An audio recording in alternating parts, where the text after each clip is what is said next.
ညဘက်ထူးပြသေးလား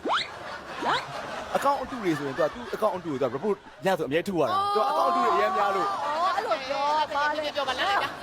ကဲညဘက်ထုသေးလားတဲ့ ထူသေးလား နေကြီးဘက်တွေရော ဘာမှမမသိဘူးကောင်းနေချိန်နေ နေကြီးဘက်တွေရော rap တချင်းလေးဆိုတတ်လား rap တချင်းလေးဆိုတတ်လား ဘယ်ရတာမဆိုတတ်ဘူး စက်ပါလားဆိုမှ ဟုတ်သားပဲ စက်တချင်းနဲ့ဆိုမယ်လေ သူကသူကိုယ်တိုင်နဲ့တချင်းမရေးတတ်ဘူးသူများရေးတဲ့တချင်းပဲသူဆိုတာ ဟောအဲ့လိုလား ဘာမသိဘူးဟုတ်တယ်မလားဘာမသိဘူးလား အဲ့ဒါလေးချစ်စရာလေး6ကလေးကိုမြတ်မြတ်မြောက်ပြီးကာနော်ဆိုတော့ချစ်စရာလေး ဟုတ်တယ် စစ်ကလေးဝဲကနဲ့အဲ့ကလေးမသိဘူး ထုတ်လိုက်ပါအောင်ပြိုးတီလေးတီးလိုက်ပါအောင်ဟဲ့ဘေးရောက်လောက်ချလိုက် လှုပ်ချလိုက်အရှိသမင်းလှုပ်ချလိုက် တီးရတီးရမလောက်အောင်မလောက်အောင် အဲ့တော့အခု ကတော့တဲ့အာဘွားတဲ့အာ အော်ဒုက္ခပဲအဲ့ဆက်ရှိရနော်အဲ့ဆက်ရှိတယ်အဲ့ဆက်ရှိတယ် အဲ့လိုတိတ်မလုံးနဲ့ထွန်းထွန်းဆင်းလာလိမ့်မယ် မဟုတ်ဘူးဟိုအိုးစီရရှိသမင်းကိုမကြိုက်ဘူးဘေးကကောင်းချင်းတို့ကိုကြိုက်တာ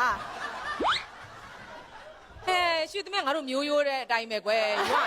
ဝေးဟိုဦးစီအနေနဲ့ဂျင်းနေပါဆော့ဖို့အစီအစဉ်ရှိလားအစီအစဉ်ရှိလားအစီအစဉ်လုံးဝမရှိဘူးတစ်သက်လုံးမရှိဘူးမုံကြိုက်တယ်မလားမုံကြိုက်တယ်မုံကြိုက်တယ် ဟမ်မုံရိုက်တယ်ဟုတ် မုံကြိုက်တယ်ဟုတ်ဘာသာမကိုက်လိုက်တယ်